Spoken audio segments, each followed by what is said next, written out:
Hi all. നമ്മൾ ഇന്ന് ഭേദഗതിയെ കുറിച്ചാണ് പറയുന്നത്.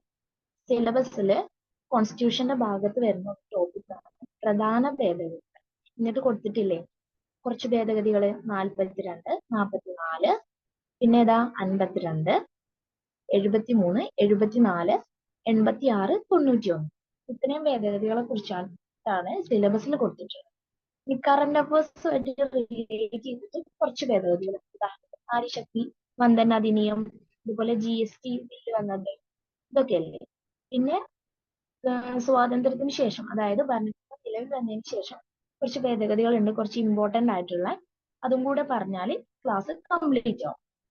അപ്പൊ എന്താ, നമുക്ക് തുടങ്ങാം. ഭരണഘടനയുടെ പാർട്ട് 20-ലാണ് ഭേദഗതികളെ കുറിച്ച് പറയുന്നത്. ഈ ഭേദഗതി എന്ന് പറഞ്ഞാൽ എന്താ, ഇപ്പൊ നമ്മുടെ ഭരണഘടനയിൽ എന്തെങ്കിലും ആഡ് ചെയ്യുക അല്ലെങ്കിൽ ഡിലീറ്റ് ചെയ്യുക. ഡിലീഷൻ ആണ് അല്ലെങ്കിൽ അഡീഷൻ ആണ് ഒരു കാര്യം. അങ്ങനെ ചെയ്യാൻ അധികാരമുള്ളത് ആർക്കാണ്? പാർലമെന്റിനാണ്. പാർലമെന്റിന്റെ ഈ അധികാരത്തെ കുറിച്ച് പറയുന്ന ഭരണഘടനാ വകുപ്പാണ് ആർട്ടിക്കിൾ 368. ആർട്ടിക്കിൾ 368 മനസ്സിലായോ? ആർട്ടിക്കിൾ 368-ലാണ് പാർലമെന്റിന്റെ ഈ അധികാരം, അതായത് ഭേദഗതി ചെയ്യാനുള്ള, ഭരണഘടനയിൽ ഭേദഗതി വരുത്താനുള്ള അധികാരത്തെ കുറിച്ച് പറയുന്ന ആർട്ടിക്കിൾ ഏതാണ്? 368. അതെങ്ങനെ ഓർത്ത് വെക്കാം? 3, 6 ഒരു കണക്ഷൻ ഇല്ലേ? 3ന്റെ ഇരട്ടി അല്ലേ 6? ആ ഇരട്ടിയോട് ഒരു 2 കൂട്ടി, അപ്പൊ 8 കിട്ടി. മനസ്സിലായോ? ഭരണഘടനയുടെ ഭാഗം 20-ലാണ് ഭേദഗതിയെ കുറിച്ച് പറയുന്നത്. അതിൽ തന്നെ ഭേദഗതി ചെയ്യാൻ അധികാരമുള്ളത് ആർക്കാണ്? പാർലമെന്റിന്. അപ്പോ പാർലമെന്റിന്റെ ഈ അധികാരത്തെ കുറിച്ച് പറയുന്ന വകുപ്പാണ് 368. 3, 6, 8 അങ്ങനെ പഠിച്ചാൽ മതി. 3ന്റെ ഇരട്ടി 6, 6നോട് 2 കൂട്ടിയാൽ 8. കാര്യം പിടി കിട്ടിയോ? ഇനി നമ്മുടെ രാജ്യത്തെ ഭരണഘടന ഒരുപാട് രാജ്യങ്ങളെ, ഏകദേശം 61 രാജ്യങ്ങളോളം രാജ്യങ്ങളുടെയൊക്കെ ഭരണഘടന റെഫർ ചെയ്തിട്ടാണ് നമ്മുടെ ഭരണഘടന തയ്യാറാക്കിയിട്ടുള്ളത്. അതുകൊണ്ട് തന്നെ പല പല രാജ്യങ്ങളിൽ നിന്നുള്ള പല വിധത്തിലുള്ള ആശയങ്ങളും ഇന്ത്യ കൈക്കൊണ്ടിട്ടുണ്ട്. അങ്ങനെ ഈ ഭേദഗതി എന്ന് പറയുന്ന ആശയം ഇന്ത്യ കൈക്കൊണ്ടത് എവിടെ നിന്നാണ് കടം കൊണ്ടത്? ദക്ഷിണാഫ്രിക്കൻ ഭരണ എവിടെ നിന്നാണ്? ദക്ഷിണാഫ്രിക്ക. മനസ്സിലായോ? അപ്പൊ 3 കാര്യങ്ങൾ പറഞ്ഞു. ഭേദഗതി എന്താണ്? ഭരണഘടനയില് എന്തെങ്കിലും കാര്യങ്ങൾ കൂട്ടിച്ചേർക്കുക അല്ലെങ്കിൽ അതിൽ നിന്ന് ഒഴിവാക്കുക.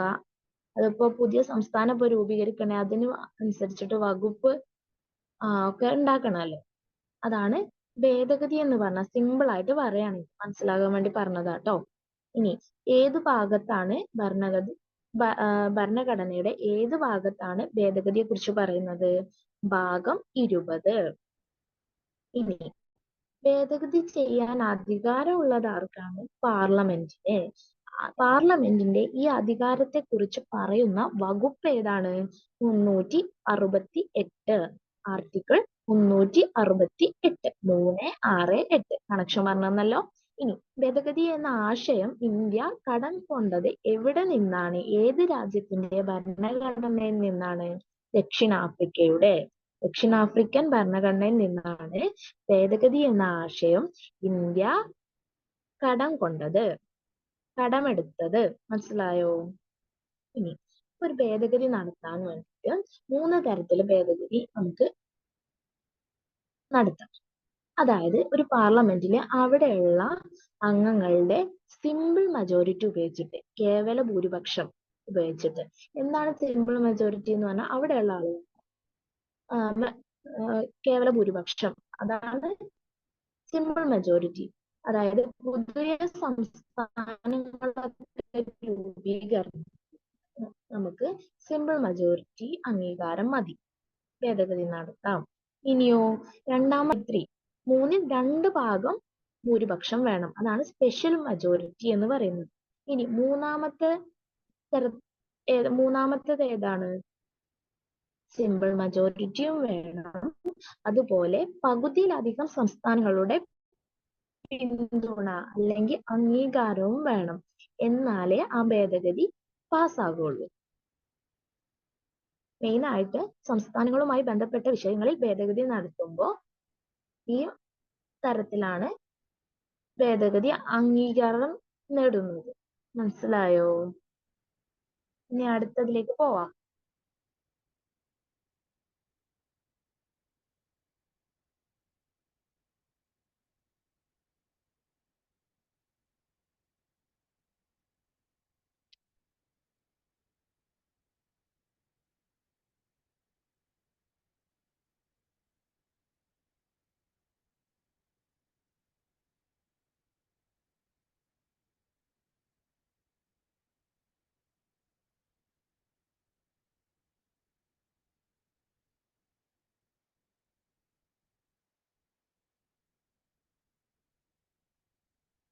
ഇത്രയും കാര്യങ്ങൾ ക്ലിയർ അല്ലേ?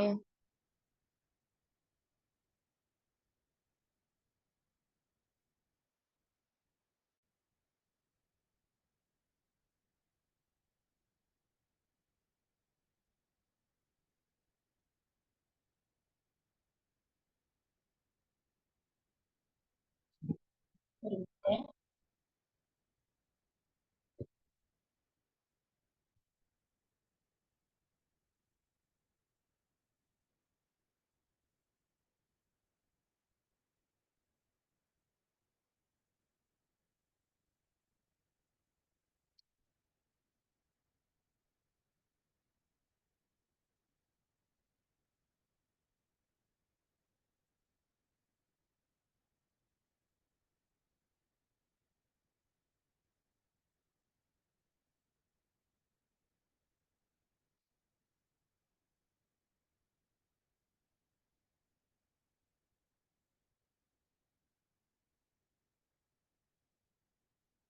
നെറ്റ്വർക്കിന്റെ ഒരു ഇഷ്യൂ വന്നു, അതാട്ടോ നമുക്ക് പറ്റിയത്.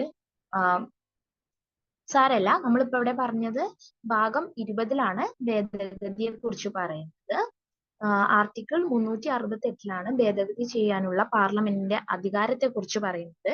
ഭേദഗതി എന്ന ആശയം ഇന്ത്യ കടമെടുത്തത് ദക്ഷിണാഫ്രിക്കൻ ഭരണഘടനയിൽ നിന്നാണ്. പിന്നെ 3 തരത്തില് സിമ്പിൾ മെജോറിറ്റി, സ്പെഷ്യൽ മജോറിറ്റി. സ്പെഷ്യൽ മജോറിറ്റിയും പകുതിയിലധികം സംസ്ഥാനങ്ങളുടെ അംഗീകാരവും. ഇങ്ങനെയാണ് 3 തരത്തിലാണ് ഭേദഗതി ചെയ്യുന്നത് എന്ന് പറഞ്ഞു. ഇനി നമുക്ക് ഇമ്പോർട്ടന്റ് ആയിട്ട് സിലബസിൽ കൊടുത്തിട്ടുള്ള ഭേദഗതികൾ തന്നെ നോക്കാട്ടോ. 42-ാം ഭേദഗതി വർഷം 1976. വർഷം എങ്ങനെ ഓർത്ത് വെക്കാന്ന് പറയാം. 42 അല്ലേ? അപ്പൊ 42 എന്ന് പറഞ്ഞാൽ 4ഉം 2ഉം കൂട്ടിയാൽ എത്ര കിട്ടുക? 6 കിട്ടും. അപ്പം 42 1976 വർഷം. മനസ്സിലായോ? ഈ ഭേദഗതിയെ മിനി കോൺസ്റ്റിറ്റ്യൂഷൻ എന്നാണ് പറയുന്നത്. കാരണം ഒരുപാട് മാറ്റങ്ങള് ഭരണഘടനയിൽ വരുത്തിയിട്ടുള്ള ഭേദഗതിയാണ് 42-ാം ഭേദഗതി എന്ന് പറയുന്നത്. നമ്മുടെ ആമുഖം ആദ്യമായിട്ടും ഒറ്റ തവണ മാത്രമേ നമുക്കറിയാലോ ആമുഖം ഭേദഗതി ചെയ്തിട്ടുള്ളൂ. അപ്പൊ ആദ്യമായിട്ട് ആമുഖം ഭേദഗതി ചെയ്തത് 42-ാം ഭേദഗതിയിലാണ്. ഒറ്റ തവണ മാത്രമേ ഇതുവരെ ആമുഖം ഭേദഗതി ചെയ്തിട്ടുള്ളൂ. ഭേദഗതിയിലൂടെ ആമുഖത്തില് 3 വാക്കുകൾ ആഡ് ചെയ്തിട്ടുണ്ട്, അതായത് കൂട്ടിച്ചേർത്തിട്ടുണ്ട്. എന്തൊക്കെയാണ്? Socialist, secular, integrity. നമ്മളിങ്ങനെ ആമുഖം വായിക്കുമ്പോൾ സോഷ്യലിസ്റ്റ്, സെക്യുലർ, സോവറിൻ ഒക്കെ പറഞ്ഞിട്ട് ഡെമോക്രാറ്റിക്, റിപ്പബ്ലിക് എന്ന് പറയില്ലേ? അതില് സോഷ്യലിസ്റ്റ്, സെക്യുലർ എന്ന വാക്കും ഇതുപോലെ യൂണിറ്റി ആൻഡ് ഇന്റഗ്രിറ്റി എന്ന് പറയില്ലേ? ഇന്റഗ്രിറ്റിയും 42-ാം ഭേദഗതിയിലൂടെയാണ് കോൺസ്റ്റിറ്റ്യൂഷനിൽ ചേർത്തിട്ടുള്ളത്, അതായത് ആമുഖത്തില് ചേർത്തിട്ടുള്ളത്. എന്താ സോഷ്യലിസ്റ്റ് എന്ന് പറഞ്ഞാൽ? സ്ഥിതി സമത്വം. സെക്യുലർ എന്ന് പറഞ്ഞാൽ എന്താ? മതേതരത്വം. ഇന്റഗ്രിറ്റി എന്ന് പറഞ്ഞാൽ അഖണ്ഡത. സ്ഥിതി സമത്വം, മതേതരത്വം, അഖണ്ഡത എന്നീ 3 വാക്കുകള് 42-ാം ഭേദഗതിയിലൂടെയാണ് ആമുഖത്തിൽ ചേർത്തിട്ടുള്ളത്. മനസ്സിലായോ? പിന്നെ നമുക്ക് ഭരണഘടന നിലവിൽ വന്നപ്പോ മൗലിക കടമകൾ ഇല്ലായിരുന്നു. എന്നാൽ മൗലിക കടമകൾ ഉൾപ്പെടുത്തിയതും ഈ ഭേദഗതിയിലൂടെ തന്നെയാണ്. മൗലിക കടമകളെ ഭാഗം 4A എന്ന് പറഞ്ഞിട്ട് ഉൾപ്പെടുത്തി. ആർട്ടിക്കിൾ അഥവാ വകുപ്പ് 51A എന്ന് പറയുന്ന വകുപ്പിലും ചേർത്തു. ഭാഗം 4A 51A ആർട്ടിക്കിൾ 51Aയിലാണ് മൗലിക കടമകൾ ചേർത്തത്. മനസ്സിലായോ? ഇനി ലോക്സഭയുടെ കാലാവധി നമുക്കറിയാം 5 വർഷമാണ്. ഈ 5 വർഷം എന്നുള്ളത് ഇന്ദിരാഗാന്ധി ഗവൺമെന്റ് ആയിരുന്നു അന്ന്. അടിയന്തരാവസ്ഥയൊക്കെ കാലാണ്. അതായത് 3ാം അടിയന്തരാവസ്ഥ കാലാണ്. അതുപോലെ തന്നെ ആദ്യത്തെ ആഭ്യന്തര അടിയന്തരാവസ്ഥ ഒക്കെ നടക്കുന്ന കാലമായിരുന്നു 75, 76 ആ കാലഘട്ടങ്ങളിൽ. ആ സമയത്ത് എന്ത് ചെയ്തു? ലോക്സഭയുടെ കാലാവധി 5 വർഷത്തിൽ നിന്നും 6 വർഷമായിട്ട് അത് കൂട്ടി. ഇന്നത്തെ സമയത്ത് പ്രധാനമന്ത്രി ആരായിരുന്നു? ഇന്ദിരാഗാന്ധി. രാഷ്ട്രപതിയാണ് ഫക്രുദ്ദീൻ അലി അഹമ്മദ്. ഇതൊരു ചോദ്യമാണ് കേട്ടോ. 42ാം ഭേദഗതി സമയത്ത് പ്രധാനമന്ത്രിയും പ്രസിഡന്റും ആരാണ് നോക്കണം. പ്രധാനമന്ത്രി ഇന്ദിരാഗാന്ധിയും പ്രസിഡന്റ് ഫക്രുദ്ദീൻ അലി അഹമ്മദും ആയിരുന്നു. അതുകൊണ്ട് തന്നെ ലോക്സഭ ഏറ്റവും ദൈർഘ്യമേറിയ ലോക്സഭ എന്ന് പറയുന്നത് ഈ 5ാം ലോക്സഭയാണ്. ഇന്ദിരാഗാന്ധി ഗവൺമെന്റ് ഭരിച്ചിരുന്ന 5ാം ലോക്സഭയാണ് ദൈർഘ്യമേറിയ ലോക്സഭ. 6 വർഷം ഉണ്ടായിരുന്നു. കാരണം അടിയന്തരാവസ്ഥ നടക്കുന്ന കാലമാണ്. അപ്പൊ ഇവരെന്ത് ചെയ്തു? ഭേദഗതിയിലൂടെ 42ാം ഭേദഗതിയിലൂടെ ഇവര് 5 വർഷം എന്നുള്ള ലോക്സഭയുടെ കാലാവധി 6 വർഷമാക്കി നീട്ടി. അതുകൊണ്ട് തന്നെയാണ് കൂടുതൽ വർഷം അവർക്ക് കിട്ടിയതും ഏറ്റവും ദൈർഘ്യമേറിയ ലോക്സഭ 5ാം ലോക്സഭയായിട്ട് മാറിയതും. മനസ്സിലായോ? ഇനി ആമുഖം ഭേദഗതി ചെയ്യാൻ പാടില്ല. ആമുഖം ഇപ്പൊ വേറുപാറി കേസ് അറിയും. വേറുപാറി കേസില് പറഞ്ഞിട്ടുണ്ടായിരുന്നു ആമുഖം നമ്മുടെ ഭരണഘടനയുടെ ഭാഗമല്ല എന്ന് പറഞ്ഞിട്ട് ഉണ്ടായിരുന്നു. ബെറുപാറി കേസിൽ വിധി വന്നത് അങ്ങനെയാണ്. ബെറുപാറി കേസിൽ. പക്ഷേ 1973 Kesavananda Bharati versus union of India കേസില് കേശവാനന്ദ ഭാരതി കേസിൽ പറഞ്ഞത് ആമുഖം ഭേദഗതി ചെയ്യാം, പക്ഷേ അതിന്റെ അടിസ്ഥാന ഘടന മാറ്റം വരുത്താൻ പാടില്ല. ഭേദഗതി ചെയ്യാം, പക്ഷെ അടിസ്ഥാന ഘടന ബേസിക് സ്ട്രക്ചർ മാറാൻ പാടില്ല എന്നാണ് പറഞ്ഞത്. മനസ്സിലായോ? അങ്ങനെയാണ് ആമുഖം ഭേദഗതി ചെയ്യുന്നതും 76. ഓക്കെ അല്ലേ? അപ്പൊ എന്തൊക്കെയാണ് 42ാം ഭേദഗതി പറയുന്നത്? 42ാം ഭേദഗതി 1976 വർഷം. മിനി കോൺസ്റ്റിറ്റ്യൂഷൻ എന്ന് പറയുന്നു.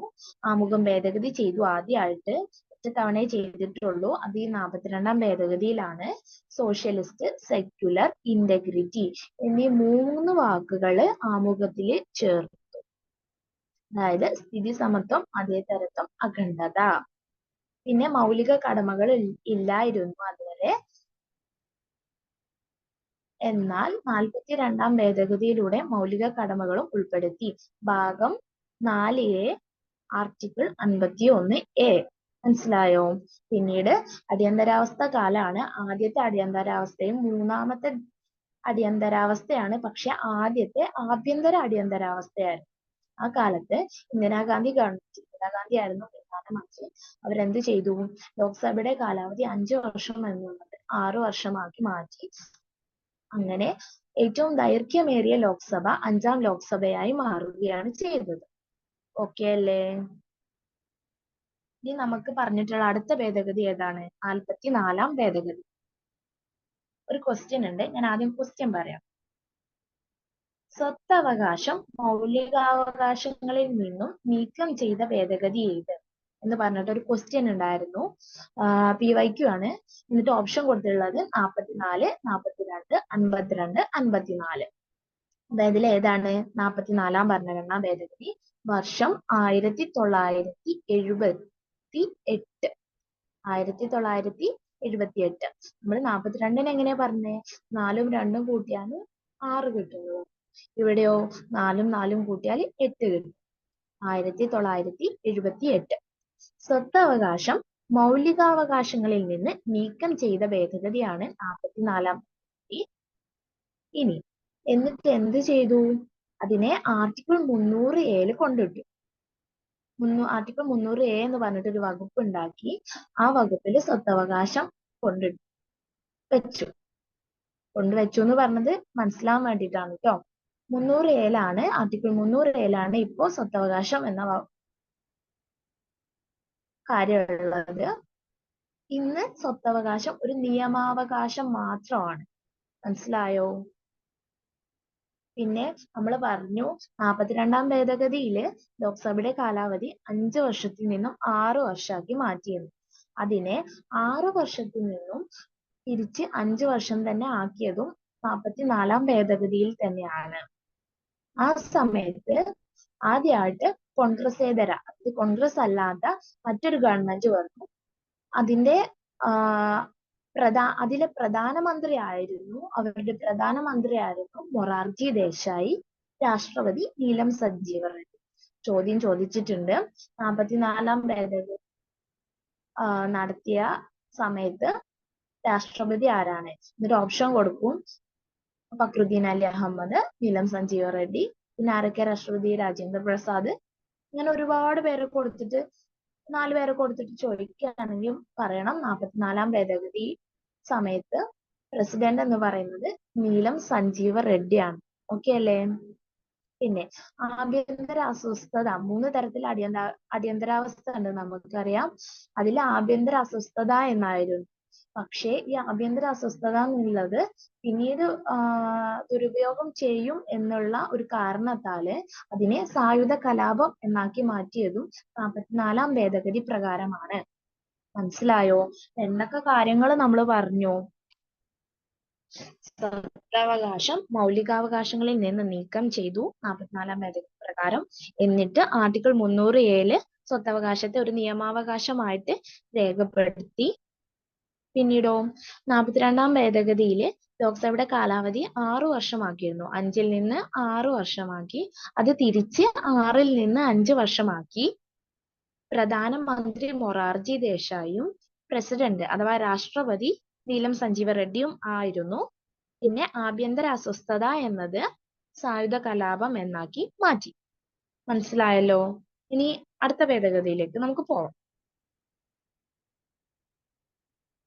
52-ാം ഭേദഗതി. 52-ാം ഭേദഗതിയിൽ ക്വസ്റ്റ്യൻ വന്നത് എങ്ങനെയായിരുന്നു? ഭരണഘടനയുടെ ഏത് ഭേദഗതി പ്രകാരമാണ് കൂറുമാറ്റ നിരോധന നിയമം പാസ്സായത്? എന്നിട്ട് ഓപ്ഷൻ കൊടുത്തു. 91, 52, 42, 44. ഇവിടെ ഒരു കൺഫ്യൂഷൻ വരും 91ഉം 52ഉം തമ്മിൽ. 52ആണ് കൂറുമാറ്റ നിരോധന നിയമം പാസ്സാക്കിയ ഭേദഗതി. പക്ഷെ 91-ല് മന്ത്രിയാണെങ്കിലും ആ സ്ഥാനത്ത് തുടരാൻ അർഹതയില്ല, അങ്ങനെയാണ് പറയുന്നത്. കൂറുമാറ്റം ഇപ്പൊ നമ്മൾ കണ്ടിട്ടില്ലേ, ഒരു രാഷ്ട്രീയ പാർട്ടിയിലെ പേരിൽ ഒരാൾ മത്സരിച്ചിട്ട് അയാൾക്ക് ജയിച്ചു കഴിഞ്ഞാൽ വേറൊരു പാർട്ടിയിലേക്ക് മാറിപ്പോകുക. അത് ഇന്നും നടക്കുന്നതാണ്. അത് നിർത്തലാക്കിയ ഭേദഗതിയാണ്, നിരോധനം ഏർപ്പെടുത്തിയ ഭേദഗതിയാണ് 52-ാം ഭേദഗതി. അതിനെക്കുറിച്ച് കുറച്ചുകൂടെ കാര്യങ്ങൾ വ്യക്തമാക്കുന്നതാണ് 91-ാം വകുപ്പിൽ. പക്ഷേ ഒരു ചോദ്യം വരാണ്, ഭരണഘടനയുടെ ഏത് ഭേദഗതി പ്രകാരമാണ് കൂറുമാറ്റ നിരോധന നിയമം പാസ്സായത് എന്ന് ചോദിക്കുകയാണെങ്കിൽ 52 എന്ന് കാണുന്നുണ്ട്. 52-ാം ഭേദഗതി എന്ന ഓപ്ഷനിൽ ഉണ്ടെങ്കിൽ അത് തന്നെയായിരിക്കും ഉത്തരം. മനസ്സിലായോ? അപ്പൊ നമുക്ക് സ്ലൈഡിൽ നോക്കൂ. 52-ാം ഭേദഗതി വർഷം 1985. 1985. 52-ാം ഭേദഗതി 1985. കൂറുമാറ്റ നിരോധന നിയമം നടപ്പിലാക്കി. പിന്നെ നമുക്കറിയാം 9 ഷെഡ്യൂൾ ഉണ്ടായിരുന്നുള്ളൂ അതുവരെ. അപ്പൊ എന്ത് ചെയ്തു? 10ാമത്തെ ഒരു ഷെഡ്യൂൾ കൂടി ആഡ് ചെയ്തു. 10ാമത്തെ ഷെഡ്യൂൾ അഥവാ പട്ടിക, 10ാമത്തെ പട്ടിക കൂട്ടിച്ചേർത്തു. ആ സമയത്ത് പ്രധാനമന്ത്രി രാജീവ് ഗാന്ധി ആയിരുന്നു. ഇനി കൂറുമാറ്റ നിരോധനം, അതായത് കൂറുമാറ്റം നിരോധനത്തിന്റെ ഇംഗ്ലീഷ് എന്താ? Anti defection. എന്താണ് anti defection? ANTIDEFECTION. CTION. Spelling മനസ്സിലായല്ലോ. ആന്റി ഡിഫെക്ഷൻ എന്ന് കൊടുത്താലും നിരോധന നിയമം എന്ന് കൊടുത്താലും 52-ാം ഭേദഗതി 1985 എന്ന് ഓർക്കണം. മനസ്സിലായോ? കാര്യമായിട്ട് കുറുമാറ്റ നിരോധന നിയമം നടപ്പിലാക്കി. പിന്നീട് ഷെഡ്യൂൾ 10 അതായത് പട്ടിക 10 കൂട്ടിച്ചേർത്തു. ആ സമയത്ത് പ്രധാനമന്ത്രി PM എന്ന് പറഞ്ഞ പ്രൈം മിനിസ്റ്ററിന്റെ ഷോർട്ടാട്ടോ. PM ആരായിരുന്നു? രാജീവ് ഗാന്ധി ആയിരുന്നു. കുറുമാറ്റ നിരത്തിന് എന്താ പറയാ? Anti defection. മനസ്സിലായോ? ഇനി ഈ ഭേദഗതി എന്ന് പറയുന്നുണ്ട്, ബില്ലെന്നും പറയുന്നുണ്ട്. അത് രണ്ടും രണ്ടാണ്. അതായത് ഭേദഗതി നിയമം, ആക്ട് വേറെ ബില്ല് വേറെയാണ് കേട്ടോ. ഞാൻ പറയാൻ വിട്ടുപോയതാണ് ഇൻട്രൊഡക്ഷൻ പാർട്ടില്. അതായത് ഇപ്പൊ ഒരുപാട് ബില്ല് പാർലമെന്റിൽ അവതരിപ്പിക്കും. എല്ലാം പാസ്സായി നിയമമാകണം എന്നില്ല. അത് നാരിശക്തി വന്ദൻ അധിനിയത്തിന്റെ കാര്യത്തിൽ പറയുന്നുണ്ട്. 128-ാം ബില്ല് എന്ന് പറയുന്നു, 106-ാം ഭേദഗതി നിയമം എന്നും പറയുന്നു. അപ്പം ഇങ്ങനെ ചോദ്യം വന്നിട്ട് ഓപ്ഷനിൽ 106 128 തന്നാല് ബില്ല് എന്ന് ചോദിക്കുകയാണെങ്കിൽ 128 തന്നെ നമ്മൾ ചെയ്യണം, കറുപ്പിക്കണം, അല്ലെങ്കിൽ നമുക്ക് ഉത്തരം തെറ്റും. അതായത് ഇപ്പൊ ലോക്സഭയിൽ ഒരു ബില്ല് അവതരിപ്പിച്ചു, ലോക്സഭ പാസ്സാക്കിയില്ല. അല്ലെങ്കിൽ ഇപ്പൊ ലോക്സഭയും രാജ്യസഭയും പാസ്സാക്കി, പ്രസിഡന്റ് സൈൻ ചെയ്തില്ല. പ്രസിഡന്റ് ഒപ്പില്ലാണ്ട് നിയമമാവോ? ഇല്ലല്ലോ. അപ്പൊ ബില്ല് ഒരുപാട് അവതരിപ്പിച്ചിട്ടുണ്ടാവും, എല്ലാ ബില്ലും നിയമമായിട്ടുണ്ടാവില്ല. അത് ആ വ്യത്യാസം മനസ്സിലാക്കണം കേട്ടോ. ഇനി നമ്മൾ അടുത്ത ഭേദഗതി പറയാൻ പോവാണ്. ഒരുപാട് ക്വസ്റ്റ്യനിൽ വന്നിട്ടുള്ള ഭേദഗതിയാണ് 73-ഉം 74-ഉം. അതായത് പഞ്ചായത്ത് രാജ് നഗരപാലിക സംവിധാനം. പഞ്ചായത്ത് രാജ് ഭരണഘടനയിൽ ഉൾപ്പെടുത്തിയിട്ടുള്ള ഭേദഗതിയാണ് 73-ാം ഭേദഗതി 1992. ഈ 8 പാർട്ടുള്ള 8 ഭാഗം 195 ആർട്ടിക്കിളും 8 പാർട്ടും ആയിരുന്നു നമ്മള് ഭരണഘടന നിലവിൽ വന്നപ്പോൾ 9-ാമത്തെ ഭാഗം ഉൾപ്പെടുത്തിയത്, കൂട്ടിച്ചേർത്തത് 73-ാം ഭേദഗതിയിലൂടെയാണ്. അതാണ് പഞ്ചായത്ത് രാജ്. പഞ്ചായത്ത് രാജ് എന്ന് പറഞ്ഞിട്ടുള്ള തദ്ദേശ സ്വയംഭരണ സ്ഥാപനങ്ങൾക്ക് ഭരണഘടന സാധുത ലഭിച്ചു. അതിന്റെ ഭാഗമായിട്ടാണ് 73-ാം ഭേദഗതി പ്രകാരം പഞ്ചായത്ത് രാജ് നിലവിൽ വരുന്നത്. മനസ്സിലായോ? ഭാഗം 9 കൂട്ടിച്ചേർത്തു. അതുപോലെ തന്നെ പട്ടിക 11 ഉൾപ്പെടുത്തി. പട്ടിക 10 ആന്റി ഡിഫെക്ഷൻ കൂറുമാറ്റ നിരോധന നിയമത്തിന്റെ കാര്യം പറഞ്ഞില്ല, 52-ാം ഭേദഗതിയിലാണ് പട്ടിക 10 ഉൾപ്പെടുത്തിയത്. എന്നാൽ പട്ടിക 11 ഉൾപ്പെടുത്തിയത് 73-ാം ഭേദഗതി പ്രകാരമാണ് 1992. മനസ്സിലായോ? ആ സമയത്ത് പ്രധാനമന്ത്രി PV നരസിംഹറാവു ആയിരുന്നു. ഓക്കെ അല്ലേ? ഇനി ഞാനൊരു കാര്യം പറയാം അഡീഷണൽ ആയിട്ട്. 1989 തുങ്കൻ കമ്മീഷന്റെ ശുപാർശ പ്രകാരമാണ് തദ്ദേശ സ്വയംഭരണ സ്ഥാപനങ്ങൾക്ക് ഭരണഘടനാ സാധുത ലഭിക്കാൻ വേണ്ടിയിട്ട് പ്രയത്നിച്ചത്. അതായത് കമ്മീഷൻ എന്ന് പറയുന്നത് തുങ്കൻ കമ്മീഷൻ ആയിരുന്നു. 1989 തുങ്കൻ കമ്മീഷനാണ് തദ്ദേശ സ്വയംഭരണ സ്ഥാപനങ്ങൾക്ക് ഭരണഘടനാ സാധുത വേണം എന്ന് ശുപാർശ ചെയ്തത്. അതിന്റെ ഭാഗമായിട്ടാണ് ഉണ്ടായതാണ് 73-ഉം 74-ഉം ഭേദഗതി. അങ്ങനെയാണ് പഞ്ചായത്ത്, മുനിസിപ്പാലിറ്റി ഒക്കെ ഭരണഘടനയിൽ ആഡ് ചെയ്യുന്നു. മനസ്സിലായോ? തുങ്കൻ കമ്മീഷൻ 1989. മനസ്സിലായോ?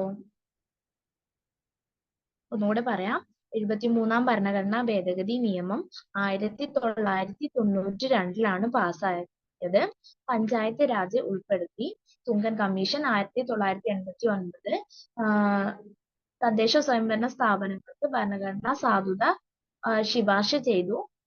പിന്നെ പ്രധാനമന്ത്രി PV നരസിംഹറാവു ഭാഗം 9 കൂട്ടിച്ചേർത്തു. അതുപോലെ പട്ടിക 11 ഷെഡ്യൂൾ 11 ഉൾപ്പെടുത്തി.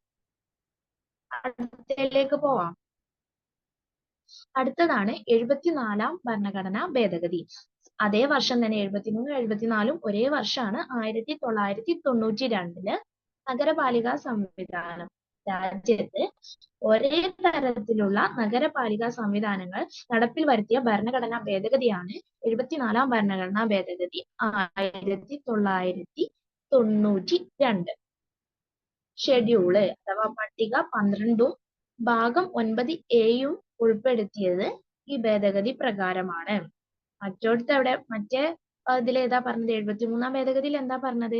ഭാഗം 9-ഉം പട്ടിക 11-ഉം. 74-ല് ഭാഗം 9A-യും പട്ടിക 12-ഉം. ആദ്യം പഞ്ചായത്താണല്ലോ വരിക, എന്നിട്ടല്ലേ മുനിസിപ്പാലിറ്റി അഥവാ നഗരം. ആദ്യം ഗ്രാമം വരും, then നഗരം വരും.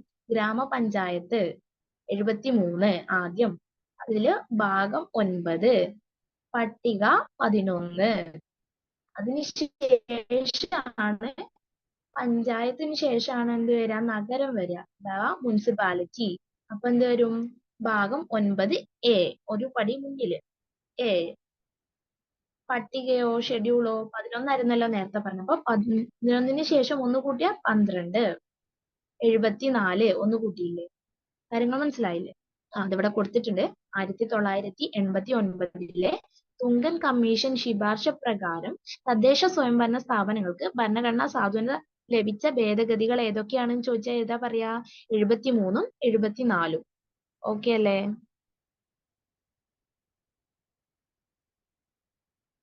അടുത്തതാണ് വിദ്യാഭ്യാസം മൗലികാവകാശമാക്കിയ ഭേദഗതി 86-ാം ഭേദഗതി നിയമം 2002. ഇമ്പോർട്ടന്റ് ആയിട്ടുള്ള ഭേദഗതിയാണ്. ഓൾമോസ്റ്റ് എല്ലാ ക്വസ്റ്റ്യൻ പേപ്പറിലും ആദ്യകാലങ്ങളിലൊക്കെ ചോദിച്ചിട്ടുണ്ട്. ഇപ്പോഴും ചോദിക്കുന്ന ഒരു ഇതാണ് 86-ാം ഭേദഗതി. 86-ാം ഭേദഗതി വർഷം 2002. വിദ്യാഭ്യാസം മൗലികാവകാശമാക്കിയ ഭേദഗതി, അതായത് 6 വയസ്സ് മുതൽ പ്രായം 6 മുതൽ 14 വയസ്സ് വരെയുള്ള കുട്ടികൾക്ക് വിദ്യാഭ്യാസം മൗലികാവകാശമാക്കി. ഒരു വകുപ്പും കൂടി കൂട്ടിച്ചേർത്തു, വകുപ്പ് 21A. പിന്നെ കുട്ടികളുടെ പഠനം രക്ഷിതാക്കളുടെ മാതാപിതാക്കളുടെ കടമയാണെന്ന് പറഞ്ഞിട്ട് മൗലിക കടമയിലും ഉൾപ്പെടുത്തി. ആ സമയത്ത് ആ മൗലിക കടമ 51A(k) ആണ് കേട്ടോ. കുട്ടികളുടെ വിദ്യാഭ്യാസം രക്ഷിതാക്കളുടെ കടമയാണെന്ന് മൗലിക കടമകളിൽ ഉൾപ്പെടുത്തിയിട്ടുണ്ട്. ആർട്ടിക്കിൾ 51A(k) ആണ്, അതായത് സബ് ക്ലോസ് ഉണ്ട് കേട്ടോ. പിന്നെ ആ സമയത്തെ പ്രധാനമന്ത്രിയായിരുന്നു AB വാജ്പേയി. രാഷ്ട്രപതി, വിദ്യാഭ്യാസം എന്ന് ഓർക്കുമ്പോൾ തന്നെ നമുക്ക് ആരെ ഓർമ്മ വരിക? Doctor APJ Abdul Kalam. അദ്ദേഹമായിരുന്നു രാഷ്ട്രപതി. മറക്കില്ലല്ലോ. അപ്പൊ 86-ാം ഭേദഗതി 2002, വർഷം 2002. വിദ്യാഭ്യാസം മൗലികാവകാശം ആക്കിയ ഭേദഗതിയാണ് ആർട്ടിക്കിൾ 21A. കുട്ടികളുടെ പഠനം രക്ഷിതാക്കളുടെ അഥവാ മാതാപിതാക്കളുടെ കടമയാണെന്ന് മൗലിക കടമയിൽ ചേർത്തു. മൗലിക കടമ ആർട്ടിക്കിൾ 51A(k) ആണ് കേട്ടോ. രാഷ്ട്രപതി APJ അബ്ദുൽ കലാം, പ്രധാനമന്ത്രി AB വാജ്പേയി. ഇത്രയും ക്ലിയർ അല്ലേ? ഇപ്പൊ ഏതൊക്കെ ഭേദഗതി പറഞ്ഞു? 42 പറഞ്ഞു, 44 പറഞ്ഞു, ശേഷം 52 പറഞ്ഞു, 73-ഉം 74-ഉം പറഞ്ഞു, 86-ഉം പറഞ്ഞു. ഇനി സിലബസിൽ ഒരൊറ്റ ഭേദഗതി കൂടി കൊടുത്തിട്ടുള്ളൂ, 91. 91-ാം ഭേദഗതി. 91-ാം ഭേദഗതി 2003-ലാണ് നിലവിൽ വരുന്നത്. വർഷം 91-ാം ഭേദഗതിയുടെ വർഷം 2003. വർഷം എത്രയാണ്? 2003. അതായത് ലോക്സഭയിലും സംസ്ഥാന നിയമസഭകളിലും SC/ST സീറ്റ് സംവരണത്തെ കുറിച്ച് പറയുന്നതാണ് 91-ാം ഭേദഗതി.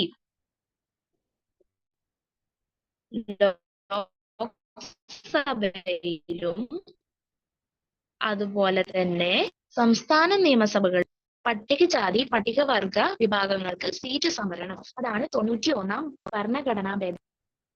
പിന്നീട് കൂറുമാറ്റ നിരോധന നിയമത്തിന്റെ കുറച്ചുകൂടി അഡീഷണൽ പോയിന്റ്സ്, മന്ത്രിസ്ഥാനം ഉണ്ടെങ്കിൽ കൂറുമാറ്റം വന്നിട്ടുണ്ടെങ്കിൽ മന്ത്രിസ്ഥാനാണെങ്കിലും അയാള് അയോഗ്യനാകും എന്നൊക്കെ പറഞ്ഞിട്ടുള്ള കുറച്ച് കാര്യങ്ങൾ പറഞ്ഞിട്ടുണ്ട്. നമുക്കതൊന്നും ഡീറ്റെയിൽ ആയിട്ട് പോകണ്ട, ഒന്ന് അറിഞ്ഞു വെച്ചാൽ മതി. 91-ാം ഭേദഗതി 2003 എന്ന് പറഞ്ഞാൽ എന്താണ്? ലോക്സഭയിലും സംസ്ഥാന നിയമസഭകളിലും പട്ടികജാതി പട്ടികവർഗ സീറ്റ് സംവരണം. മനസ്സിലായോ? ഇപ്പൊ നമ്മൾ പ്രധാനപ്പെട്ട എല്ലാ ഭേദഗതിയും പറഞ്ഞു. ആദ്യം മുതൽ ഒന്നുകൂടെ പറയാം, എന്നിട്ട് നമുക്ക് ബാക്കിയുള്ള ഓരോ ഭേദഗതികളിലേക്ക് പോവാം. ഓക്കെ അല്ലേ? ആദ്യം നമ്മൾ എന്താ പറഞ്ഞത്? 42-ാം ഭേദഗതി. അതിനു മുമ്പ് എന്താ പറഞ്ഞത്? ഭേദഗതി എന്ന ആശയം കടം കൊണ്ടത് സൗത്ത് ആഫ്രിക്ക അഥവാ ദക്ഷിണാഫ്രിക്കയിൽ നിന്നാണ്. ഭാഗം 20-ലാണ് ഭേദഗതികളെ കുറിച്ച് പറയുന്നത്. ഭേദഗതി ചെയ്യാനുള്ള പാർലമെന്റിന്റെ അധികാരത്തെ കുറിച്ച് പറയുന്നത് വകുപ്പ് 368. പിന്നീട് എന്താ പറഞ്ഞത്, 3 തരത്തില് ഭേദഗതി ചെയ്യാൻ പറ്റും. Simple majority, special majority. സ്പെഷ്യൽ മജോറിറ്റിയും പകുതിയിലധികം സംസ്ഥാനങ്ങളുടെ അംഗീകാരവും അത് പറഞ്ഞു. അതിനുശേഷം എന്താ പറഞ്ഞത്, 42-ാം ഭേദഗതി പറഞ്ഞു.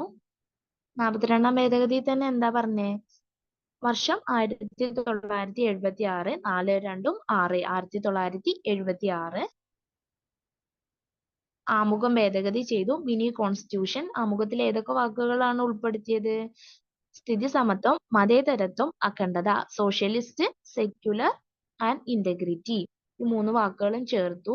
പിന്നെ അതുവരെ മൗലിക കടമകൾ ഉണ്ടായിരുന്നില്ല, അത് ചേർത്തു. ആർട്ടിക്കിൾ 51A ഭാഗം 4A.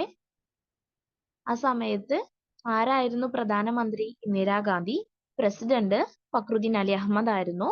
ലോക്സഭയുടെ കാലാവധി 5 വർഷത്തിൽ നിന്നും 6 വർഷമാക്കി. അപ്പൊ 42-ാം ഭേദഗതി കംപ്ലീറ്റ് ആയിട്ടോ. ഇനി സ്വത്തവകാശം മൗലികാവകാശങ്ങളിൽ നിന്ന് എടുത്തു കളഞ്ഞ ഭരണഘടനാ ഭേദഗതി ഏതാണ്?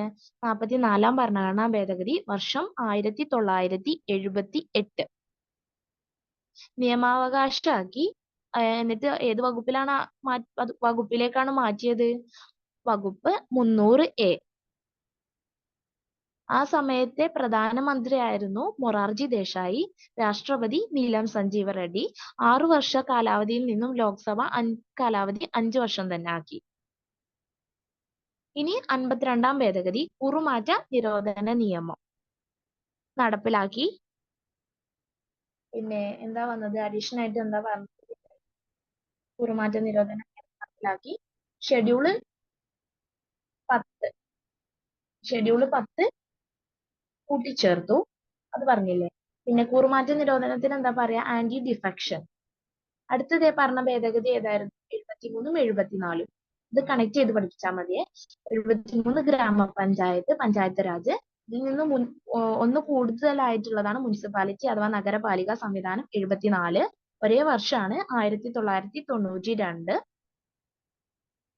1985-ലാണ് കേട്ടോ 52-ാം ഭേദഗതി കുറുമാറ്റ നിരോധന നിയമം നടപ്പിലാക്കിയത്. പിന്നെ നമ്മള് 73, 74-ലും എന്താ പറഞ്ഞത്? ഭാഗം 9 73-ാം ഭേദഗതി, ഭാഗം 9A 74-ാം ഭേദഗതി, പട്ടിക 11 73-ല്, പട്ടിക 12 74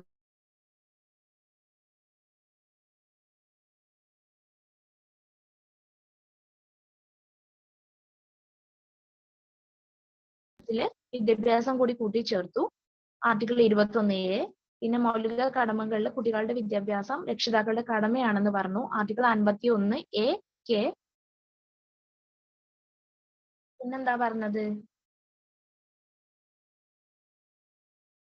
അതിലെന്താ പറഞ്ഞത്? 86-ാം ഭേദഗതിയിൽ എന്താ പറഞ്ഞത്? പിന്നെ ആ സമയത്തെ പ്രധാനമന്ത്രിയും അതുപോലെ രാഷ്ട്രപതിയെ കുറിച്ചും പറഞ്ഞു. പ്രധാനമന്ത്രി AB വാജ്പേയിയും president doctor APJ Abdul Kalam ആയിരുന്നു. പിന്നീട് പറഞ്ഞത് 91-ാം ഭേദഗതി 2003 ലോക്സഭയിലും സംസ്ഥാന നിയമസഭയിലും പട്ടികജാതി പട്ടികവർഗ വിഭാഗക്കാരുടെ സീറ്റ് സംവരണത്തെ കുറിച്ചാണ് 91-ാം ഭേദഗതിയിൽ പറയുന്നത്. അപ്പൊ ഇനി ഇത് ഒന്നുകൂടെ റിവൈസ് ചെയ്തിട്ട് പറയില്ല, നിങ്ങൾ കേൾക്കണം, കേട്ട് നോട്ട് എഴുതണം. പിന്നെ തുങ്കൻ കമ്മീഷൻ പറഞ്ഞു. 1989-ലെ തുങ്കൻ കമ്മീഷന്റെ ശുപാർശ പ്രകാരമാണ് തദ്ദേശ സ്വയംഭരണ സ്ഥാപനങ്ങൾക്ക് ഭരണഘടനാ സാധ്യത ലഭിച്ചതും 73, 74 ഭേദഗതിയൊക്കെ നടപ്പിലായതൊക്കെ. ഓക്കെ അല്ലേ? നമ്മുടെ ഭരണഘടനയിൽ ഭേദഗതി നടത്താൻ പറ്റുന്ന എന്തുകൊണ്ടാണ്? നമ്മുടെ ഭരണഘടന റിജിഡ് ആൻഡ് ഫ്ലെക്സിബിൾ ആണ്, അയവുള്ളതും കാർക്കശ്യമുള്ളതുമായതുകൊണ്ടാണ് കേട്ടോ. അതുകൂടെ ഓർക്കണേ. നമ്മുടെ ഭരണഘടന റിജിഡ് ആൻഡ് ഫ്ലെക്സിബിൾ ആണ്. ഓക്കെ അല്ലേ? ഇനി ഒരു ഇമ്പോർട്ടന്റ് ആയിട്ട് ഒരു ക്വസ്റ്റ്യൻ വന്നിട്ടുള്ളായിരുന്നു. 61-ാം ക്വസ്റ്റ്യൻ വന്നതാട്ടോ ഞാൻ ഇവിടെ കൊടുത്തിട്ടുള്ളത്. 61-ാം ഭേദഗതി 1989, വർഷം 1989. വോട്ടിംഗ് പ്രായം 21-ൽ നിന്നും 18 ആക്കി കുറച്ചത് 61-ാം ഭേദഗതി പ്രകാരമാണ്. 1989 61 ഭേദഗതി പ്രകാരമാണ് വോട്ടിംഗ് പ്രായം 21 നിന്നും 18 കുറച്ചത്. അതായത് യൂണിവേഴ്സൽ അഡൽട്ട് ഫ്രാഞ്ചൈസ് വകുപ്പ് 326 വോട്ടവകാശത്തെ കുറിച്ച് പറയുന്നത് കേട്ടോ. പ്രായപൂർത്തി വോട്ടവകാശത്തെ കുറിച്ച് പറയുന്നത് വകുപ്പ് 326 അതുപോലെ തന്നെ ഇലക്ഷൻ കമ്മീഷനെ കുറിച്ച് പറയുന്നത് വകുപ്പ് 324. അഡീഷണൽ പോയിന്റ്സ് ആണ്, എഴുതി വെക്കണം. 61 ഭേദഗതി 1989 പറയുന്നത് എന്താണ്? വോട്ട് ചെയ്യാനുള്ള പ്രായം ആദ്യം 21 വയസ്സായിരുന്നു. ആ 21 വയസ്സിൽ നിന്ന് 18 വയസ്സാക്കി കുറച്ചത് ഈ ഭേദഗതി പ്രകാരമാണ്. ഇനി വോട്ടവകാശത്തെ കുറിച്ച് പറയുന്ന വകുപ്പാണ് വകുപ്പ് 326, ആർട്ടിക്കിൾ 326. ഇലക്ഷൻ കമ്മീഷനെ കുറിച്ച് പറയുന്നത് 324. ഭരണഘടനാ സ്ഥാപനങ്ങൾ എടുക്കുമ്പോൾ ഇലക്ഷൻ കമ്മീഷൻ വരുന്നുണ്ട്. 324, 326 ഒക്കെ അവിടെ പറയും കേട്ടോ. ജസ്റ്റ് ഒന്ന് പറഞ്ഞു എന്നോട് നോട്ട് ചെയ്ത് വെച്ചോളൂ. ഇനി നമുക്കറിയാം വിദ്യാഭ്യാസ മൗലികാവകാശമാക്കിയ ഭേദഗതി എത്രാമത്തെയാണ്? 86 വർഷം 2002. പക്ഷേ വിദ്യാഭ്യാസ മൗലികാവകാശമായി പ്രാബല്യത്തിൽ വന്നത് 2010 ഏപ്രിൽ 1 ഭേദഗതി വന്നത് 2002 പോലും നിലവിൽ അത് പ്രാബല്യത്തിലായ സമയം എന്ന് പറയുന്നത് 2010 ഏപ്രിൽ 1. ഇനി 89 ഭേദഗതി പ്രകാരം എന്ത് ചെയ്തു?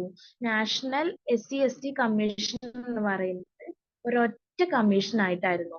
ആ കമ്മീഷനെ 81 ഭേദഗതി പ്രകാരം SC കമ്മീഷൻ വേറെയും ST കമ്മീഷൻ വേറെയും, അതായത് ദേശീയ പട്ടികജാതി കമ്മീഷനായിട്ടും ദേശീയ പട്ടികവർഗ വിഭാഗ കമ്മീഷനായിട്ടും രണ്ടായിട്ട് തരംതിരിച്ചു 89 ഭേദഗതി പ്രകാരം.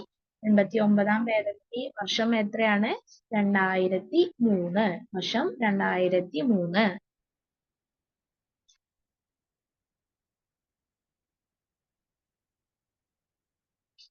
മനസ്സിലായോ? ഇനി 100ാമത്തെ ഭേദഗതി എന്താണ്? 100ാമത്തെ ഭേദഗതി എന്ന് പറഞ്ഞാല് 2015 100ാമത്തെ ഭേദഗതി വരുന്നത്. എന്താണ് 100ാമത്തെ ഭേദഗതിയിൽ പറയുന്നത്? ഇന്ത്യ ബംഗ്ലാദേശ് ലാൻഡ് ബൗണ്ടറി കരാർ അതിനെ സംബന്ധിച്ച്, അതായത് കുറെ സ്ഥലങ്ങൾ ഇന്ത്യ ബംഗ്ലാദേശിന് വിട്ടുകൊടുത്തു, കുറെ സ്ഥലങ്ങൾ ബംഗ്ലാദേശിൽ നിന്ന് ഇന്ത്യക്ക് വിട്ടുകൊടുത്തു. അങ്ങനെ ആ ഒരു കരാർ ഉണ്ടല്ലോ, അത് ഇപ്പൊ നമുക്കറിയാം കൂട്ടിച്ചേർക്കലും അതുപോലെ തന്നെ വിട്ടുകൊടുക്കലൊക്കെ അവിടെ നടന്നില്ല. അപ്പൊ അവിടെ ഒരു ഭേദഗതി തന്നെയല്ലേ സംഭവിച്ചത്. ജസ്റ്റ് ഇങ്ങനെ ഓർത്ത് വെച്ചാൽ മതി. 100ാമത്തെ ഭേദഗതി 2015 ഇന്ത്യ ബംഗ്ലാദേശ് ലാൻഡ് ബൗണ്ടറി കരാർ. ഓക്കെ അല്ലേ?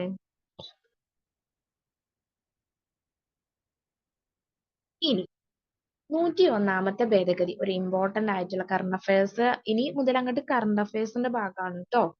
ഭേദഗതി തന്നെ അമെന്റ്മെന്റ് നോക്കുമ്പോൾ കറണ്ട് അഫയേഴ്സിന്റെ ഭാഗത്തു നിന്നും ചോദിക്കും. അപ്പൊ കറണ്ട് അഫയേഴ്സിന്റെ ഭാഗത്തു നിന്ന് വരുന്നതാണ് 101ാം ഭേദഗതി 2017. 122ാമത്തെ ബില്ലാണ് GST ബില്ല് എന്ന് തോന്നുന്നു. അതൊന്ന് നോക്കണേ, അല്ലെങ്കിൽ നമുക്ക് അടുത്ത ക്ലാസ്സിൽ പറയാം. അപ്പൊ 101ാം ഭേദഗതി നോക്കിയാലോ. 101ാം ഭേദഗതി 2017. 101ാം ഭേദഗതി 2017 GST ബില്ലാണ്. അവതരിപ്പിച്ചത് അരുൺ ജെയ്റ്റ്ലി. അന്നത്തെ ധനകാര്യ മന്ത്രി ആയിരുന്നു അരുൺ ജെയ്റ്റ്ലിയാണ് 101ാം ഭരണഘടനാ ഭേദഗതി ബില്ല് അവതരിപ്പിച്ച ഡേറ്റ് 2014 ഡിസംബർ 19. ഡേറ്റ് എത്രയാണ്? 2014 ഡിസംബർ 19. 2016 സെപ്റ്റംബർ 8 രാഷ്ട്രപതി പ്രണബ് മുഖർജി ഒപ്പുവെച്ചു. എന്നാൽ GST ബില്ല് പ്രാബല്യത്തിൽ വരുന്നത് 2017 ജൂലൈ 1. 2017 ജൂലൈ 1 GST ബില്ല് പ്രാബല്യത്തിൽ വരുന്നത്. വർഷമൊക്കെ നോക്കണേ.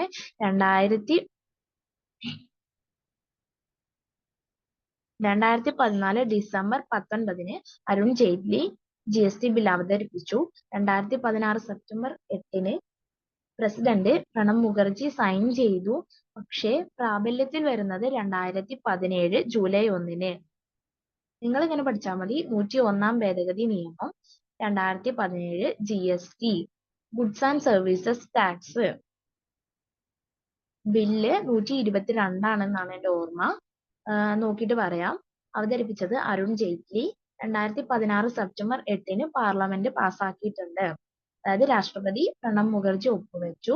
2017 ജൂലൈ 1 GST നിലവിൽ വന്നു. വ്യക്തമായില്ലേ? ഇനി ഈ GST നിലവിൽ വന്നതോടുകൂടി കുറച്ച് വകുപ്പുകള്, അതായത് ആർട്ടിക്കിൾസ് ഭേദഗതി വന്നിട്ടുണ്ട്. ഏതൊക്കെയാണ്? 269A, 246A, 279A ഈ 3 വകുപ്പുകളില് ഭേദഗതി വന്നിട്ടുണ്ട്.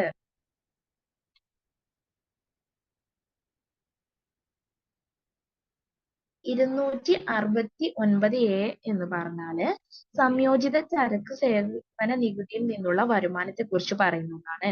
സംയോജിത ചരക്ക് സേവന നികുതി എന്ന് പറഞ്ഞാൽ integrated goods and services tax, അതായത് രണ്ട് സംസ്ഥാനങ്ങൾ തമ്മിൽ ഇടയിലുള്ളതാണ് integrated goods and services tax.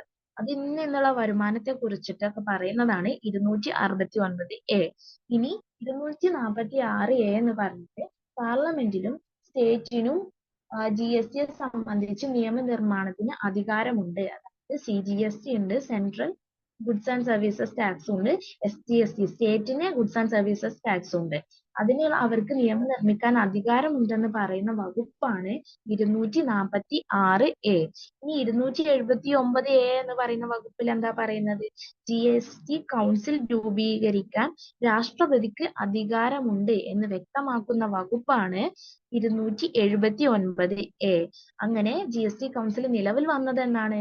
2016 September 12 GST council നിലവിൽ വരുന്നത്. അതിൽ മെമ്പേഴ്സ് എന്ന് പറയുന്നത് ചെയർമാന്, കേന്ദ്ര ധനകാര്യ മന്ത്രിയും, പിന്നെ അതിലെ അംഗങ്ങൾ എന്ന് പറയുന്നത് സംസ്ഥാനങ്ങളിലെ ധനകാര്യ മന്ത്രിമാരും അതുപോലെ അല്ലെങ്കിൽ അവരുടെ പ്രതിനിധികളൊക്കെയാണ് അംഗങ്ങളായിട്ട് വരുന്നത് GST കൗൺസിലില്. GST നമുക്ക് എക്കണോമിക്സിൽ പഠിക്കാനുണ്ട് GSTനെ കുറിച്ചിട്ട്. അപ്പൊ അവിടെ ബാക്കി എക്കണോമിക്സ് എടുക്കുന്നവര് അത് പറഞ്ഞുതരും കേട്ടോ. നമുക്ക് ജസ്റ്റ് ഈ വർഷങ്ങളൊക്കെ ഭരണഘടനയില് അംഗങ്ങളൊക്കെ ഒന്ന് പഠിക്കണം. ജസ്റ്റ് ആ വർഷങ്ങള് അതുപോലെ ആർട്ടിക്കിൾസ് ഒക്കെ ഇവിടെ പഠിക്കണം. ഒന്നുകൂടെ പറയാം. 101 ഭരണഘടനാ ഭേദഗതി ബില്ല് 2017 GST ബില്ലാണ്. GST എന്ന് പറഞ്ഞാൽ ഗുഡ്സ് ആൻഡ് സർവീസസ് ടാക്സ് ആണ്. അവതരിപ്പിച്ചത് അരുൺ ജെയ്റ്റ്ലി.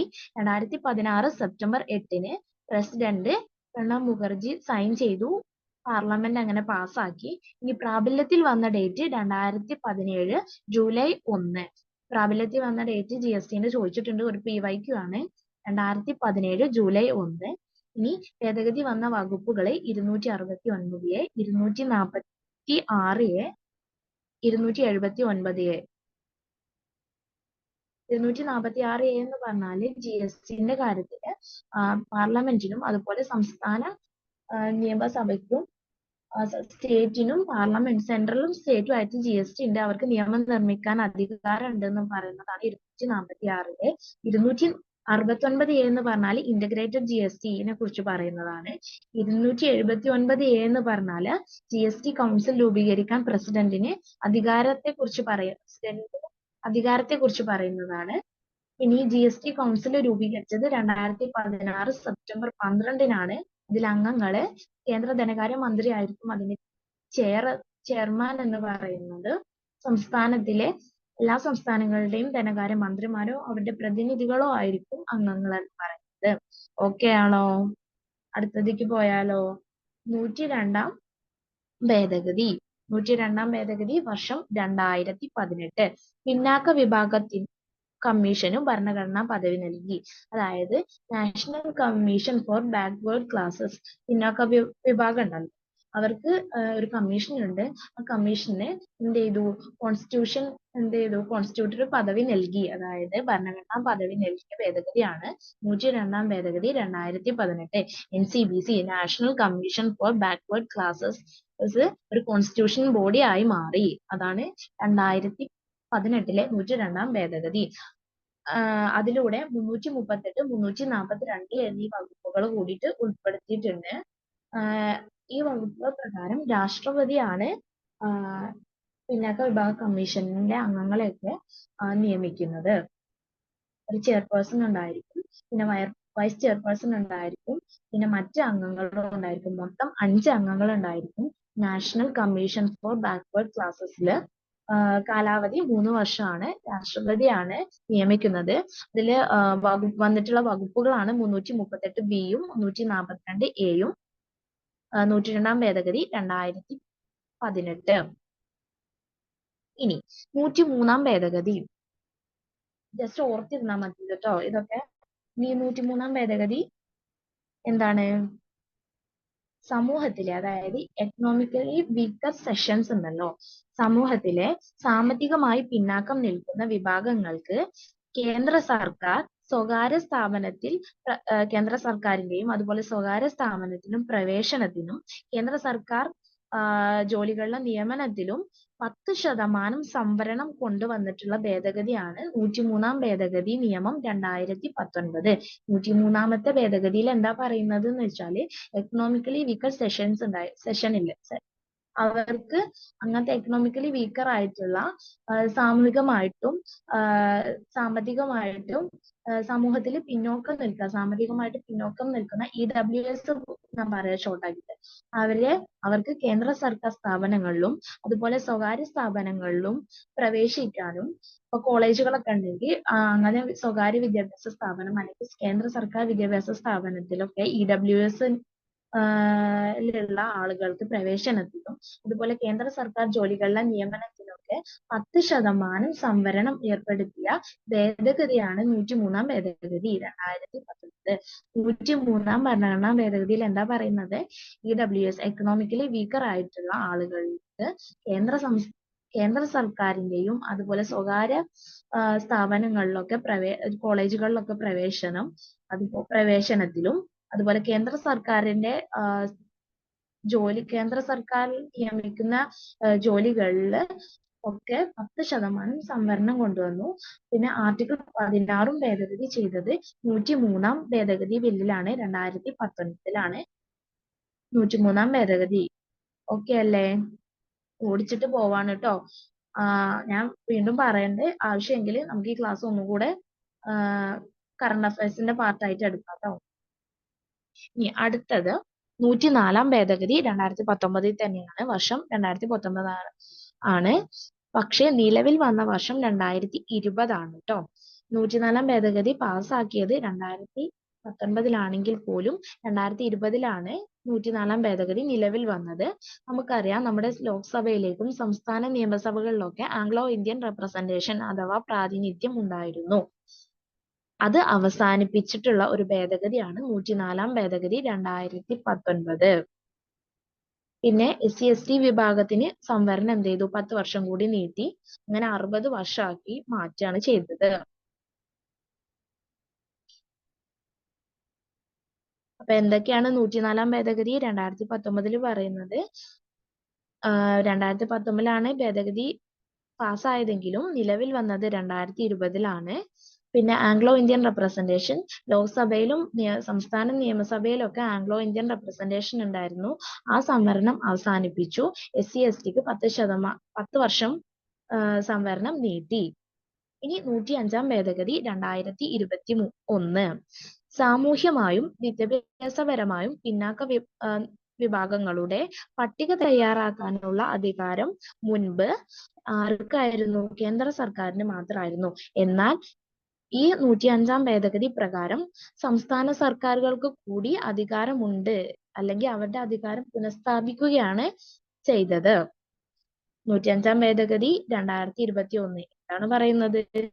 സാമൂഹ്യമായും വിദ്യാഭ്യാസപരമായും പിന്നാക്കം നിൽക്കുന്ന വിഭാഗങ്ങളുടെ പട്ടിക തയ്യാറാക്കാനുള്ള സംസ്ഥാന സർക്കാരുകളുടെ അധികാരം പുനഃസ്ഥാപിച്ചു.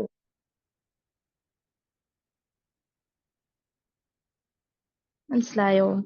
സോഷ്യലി ആൻഡ് എക്കണോമിക്കലി ബാക്ക്വേർഡ് ആയിട്ട് നിൽക്കുന്ന ആളുകൾക്ക് അവരുടെ പട്ടിക തയ്യാറാക്കാന് മുൻപ് കേന്ദ്ര സർക്കാരിന് മാത്രമായിരുന്നു അധികാരം ഉണ്ടായിരുന്നത്. പക്ഷേ പിന്നീട് സംസ്ഥാന സർക്കാരിന്റെ അധികാരം പുനഃസ്ഥാപിക്കുകയാണ് 105 ഭേദഗതിയിലൂടെ ചെയ്തത്. അടുത്തത് പോവാം.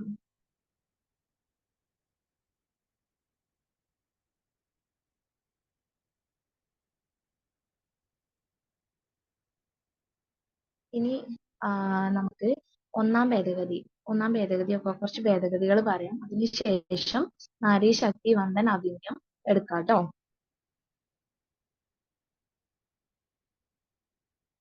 ആദ്യത്തെ ഭേദഗതി ഏതാന്നത്? 1951 ആദ്യത്തെ ഭേദഗതി നടപ്പിലാക്കുന്നത്. അതിലെന്താ പറയുന്നത്? ഭൂപരിഷ്കരണം അഥവാ ലാൻഡ് റിഫോം ആക്ട് ആണ് പാസ്സാക്കിയത്. ഭൂപരിഷ്കരണമാണ് ഒന്നാമത്തെ ഭേദഗതി. വർഷം 1951. 9ാമത്തെ ഷെഡ്യൂള് ഉൾപ്പെടുത്തിയത് ഈ ഒന്നാം ഭേദഗതിയിലാണ്. നമ്മൾ പറഞ്ഞു 10ാമത്തെ ഷെഡ്യൂൾ ഏതിലാ ഉൾപ്പെടുത്തിയത്? 52ാം ഭേദഗതിയിലാണ്. പറഞ്ഞില്ലേ? 9ാമത്തെ ഷെഡ്യൂള് ഉൾപ്പെടുത്തിയത് 9ാമത്തെ ഷെഡ്യൂള് നമ്മൾ ഉൾപ്പെടുത്തിയത് ഏത് ഭേദഗതിയിലൂടെയാണ്? ഒന്നാം ഭേദഗതി. 9ാമത്തെ ഷെഡ്യൂൾ ഉൾപ്പെടുത്തിയത്. ഞാൻ നേരത്തെ പറഞ്ഞത് 8 പട്ടിക എന്നാണ്. 8 പട്ടിക ഉള്ളൂ എന്ന് പറഞ്ഞിട്ട്. ആദ്യം നമുക്ക് നമ്മുടെ ഭരണഘടന നിലവിൽ വരുമ്പോൾ, അതായത് 1950 ജനുവരി 26 ഭരണഘടന നിലവിൽ വന്നപ്പോൾ നമുക്ക് 8 പട്ടികയും 395 വകുപ്പ് ഉണ്ടായിരുന്നുള്ളൂ. പക്ഷേ 9ാമത്തെ പട്ടിക ഉൾപ്പെടുത്തിയത് 1951 ഒന്നാം ഭേദഗതി പ്രകാരമാണ്. ആ പട്ടികയിൽ എന്താ പറയുന്നത്? ഭൂപരിഷ്കരണം. മനസ്സിലായോ? ഞാൻ നേരത്തെ 73, 74 ഭേദഗതിയില് എന്താ പറഞ്ഞത്? 9A ഭാഗം 9ഉം 9A ആണ് ട്ടോ പറഞ്ഞത്. ഭാഗം വേറെയാണ്, പട്ടിക വേറെയാണ് ട്ടോ. മിസ്റ്റേക്ക് ഉണ്ടെങ്കിൽ ക്ഷമിക്കണം, അതൊന്ന് ശ്രദ്ധിക്കണം ട്ടോ. അതൊക്കെ പോട്ടെ. ഒന്നാം ഭേദഗതി 1951 എന്താ പറയുന്നത്? ലാൻഡ് റിഫോം ആക്ട് ആണ് പറയുന്നത്. ഭൂപരിഷ്കരണം 9th ഷെഡ്യൂളിൽ ഉൾപ്പെടുത്തി. അതുവരെ 8 പട്ടിക ഉണ്ടായിരുന്നുള്ളൂ. 9ാമത്തെ പട്ടിക ഉൾപ്പെടുത്തി. അതാണ് ലാൻഡ് റിഫോം ആക്ട്, ഭൂപരിഷ്കരണ നിയമം. അതുപോലെ ജമീന്ദാരി സിസ്റ്റം, ജന്മിത്ത വ്യവസ്ഥയൊക്കെ ഇല്ലാണ്ടാക്കിയതും ഈ ഭേദഗതി പ്രകാരം തന്നെ. മനസ്സിലായോ? ഇനി അടുത്തത് 7ാം ഭേദഗതി. 1956 7ാം ഭേദഗതി വരുന്നത്. 7ാം ഭേദഗതിയിലൂടെയാണ് നമുക്കറിയാം ഭാഷാടിസ്ഥാനത്തിൽ സംസ്ഥാനങ്ങളുടെ രൂപീകരണം നടക്കുന്നത്. 7ാം ഭേദഗതി 1956 പ്രകാരമാണ്. അടുത്തത് 12ാമത്തെ ഭേദഗതി 1961. ഗോവ ഇന്ത്യൻ യൂണിയനിൽ ലയിപ്പിക്കപ്പെട്ടു. നമുക്കറിയാം പോർച്ചുഗീസിന്റെ അധീനതയിലായിരുന്നു ഗോവ, ദാമൻ, ദിയു ഒക്കെ. അത് ഇന്ത്യൻ യൂണിയനിൽ ലയിച്ചത് 12ാം ഭേദഗതി പ്രകാരമാണ്. 1961. 1961 പോർച്ചുഗീസ് ഇന്ത്യ വിട്ടു പോകുന്നത്. ഗോവ ലയിപ്പിക്കപ്പെട്ടിട്ടേ ഉള്ളൂ. പക്ഷേ 56ാം ഭേദഗതി പ്രകാരം 1987 മെയ് 30 ഗോവയ്ക്ക് സംസ്ഥാന പദവി കിട്ടുന്നത്. ഗോവ ഇന്ത്യൻ യൂണിയൻ ലയിച്ചെങ്കിലും അന്ന് സംസ്ഥാനമായി മാറിയിട്ടില്ല. 1961 12ാം ഭേദഗതി ലയിപ്പിക്കപ്പെട്ടിട്ടുള്ളൂ. പക്ഷേ 56ാം ഭേദഗതി പ്രകാരം 1987 മെയ് 30 ഗോവ സംസ്ഥാനമായിട്ട് മാറുന്നത്. ഓക്കെ അല്ലേ? ഇനി അടുത്ത ഭേദഗതി ഏതാണ്? 13ാമത്തെ ഭേദഗതി. 1963 നാഗാലാൻഡ് സംസ്ഥാനം രൂപീകരിക്കുന്നു. 13ാം ഭേദഗതി 1963 നാഗാലാൻഡ് സംസ്ഥാനം രൂപീകരണം.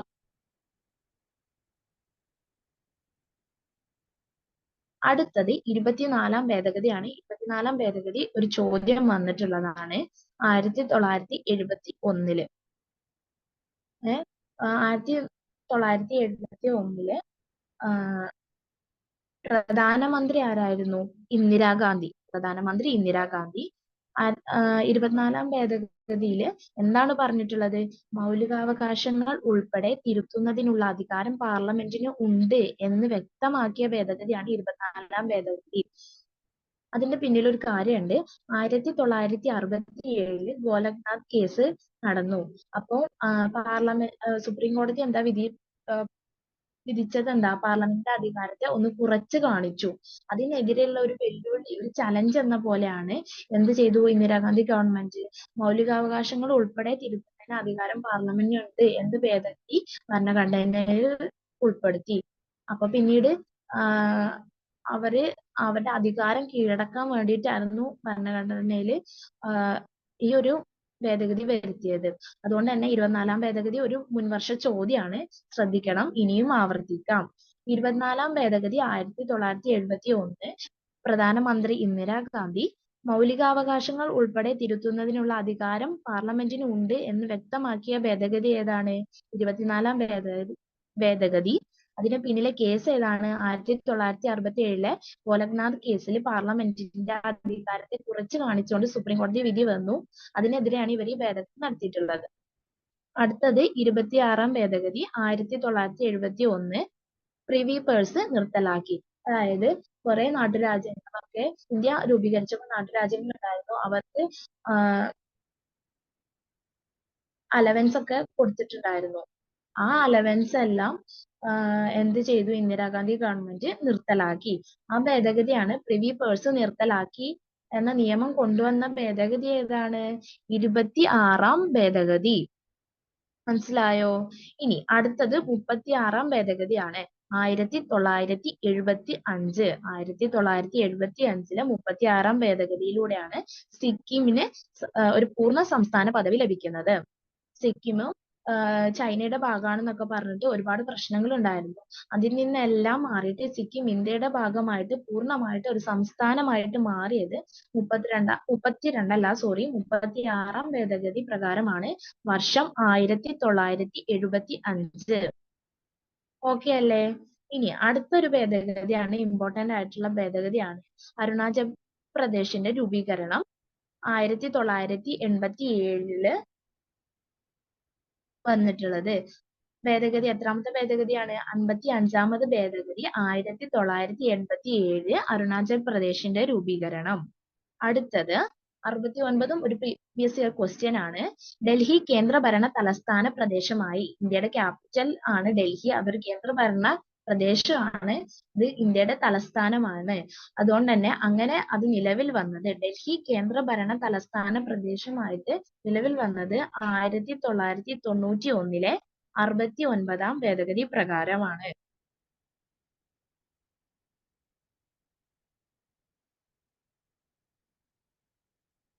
ഇപ്പോ നമ്മൾ ഇത്രയും എടുത്തതിൽ ഒരുപാട് ഭേദഗതി പറഞ്ഞു.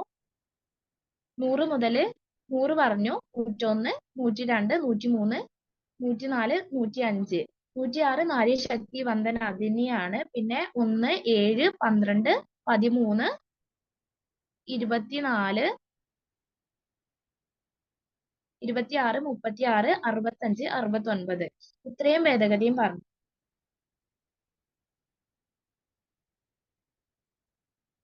ഇത്രയും കാര്യങ്ങൾ പറഞ്ഞില്ലേ? അതൊന്നും കൂടെ പറയണോ? പറയണമെങ്കിൽ ഒന്നുകൂടെ പറയണോ? ഒന്ന് ഓടിച്ചിട്ട് പറയാം.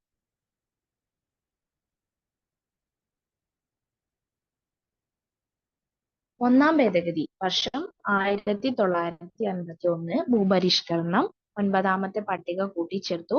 പിന്നെ 7-ാം ഭേദഗതി ഭാഷാടിസ്ഥാനത്തിൽ സംസ്ഥാന രൂപീകരണം, അപ്പൊ വർഷം അറിയാലോ, 1956. ദെൻ 12-ാമത്തെ ഭേദഗതി 1961 ഗോവ ഇന്ത്യൻ യൂണിയനിൽ ലയിപ്പിക്കപ്പെട്ടു. 56-ാം ഭേദഗതി പ്രകാരം ഗോവയ്ക്ക് പൂർണ്ണ സംസ്ഥാന പദവി 1987 മെയ് 30 ലഭിച്ചു. ഇനി 13-ാം ഭേദഗതിയിൽ എന്താ പറയുന്നത്? നാഗാലാൻഡ് സംസ്ഥാനമായിട്ട് മാറി. ശേഷം പറയുന്നത് ഏതാണ്? 24-ാം ഭേദഗതി 1971 ഗോലഖ്നാഥ് കേസ് 1967 അതിന്റെ വിധിക്കെതിരായിട്ട് ചലഞ്ചിങ് ആയിട്ടാണ് ഇന്ദിരാഗാന്ധി ഗവൺമെന്റ് എന്ത് ചെയ്തു? 24-ാം ഭേദഗതി 1971 നടപ്പിലാക്കിയത്. എന്താ പറയുന്നത്? മൗലികാവകാശങ്ങൾ ഉൾപ്പെടെ തിരുത്തുന്നതിനുള്ള അധികാരം പാർലമെന്റിനുണ്ട് എന്ന് വ്യക്തമാക്കിയിട്ടുള്ള ഭേദഗതിയാണ് 24-ാം ഭേദഗതി. അതിനുശേഷമാണ് 26 പ്രിവി പേഴ്സ് നിർത്തലാക്കി, 36 സിക്കിം പൂർണ്ണ സംസ്ഥാനമായി. ദെൻ 55 അരുണാചൽ പ്രദേശിന്റെ രൂപീകരണം, 69 ഡൽഹി കേന്ദ്രഭരണ തലസ്ഥാന പ്രദേശമായി വർഷം 1991. ഇത്രയും ക്ലിയർ അല്ലേ? പിന്നെ അതിന് മുമ്പ് നമ്മൾ എന്തൊക്കെയാ പറഞ്ഞത്? അതിന് മുമ്പ് നമ്മൾ പറഞ്ഞത്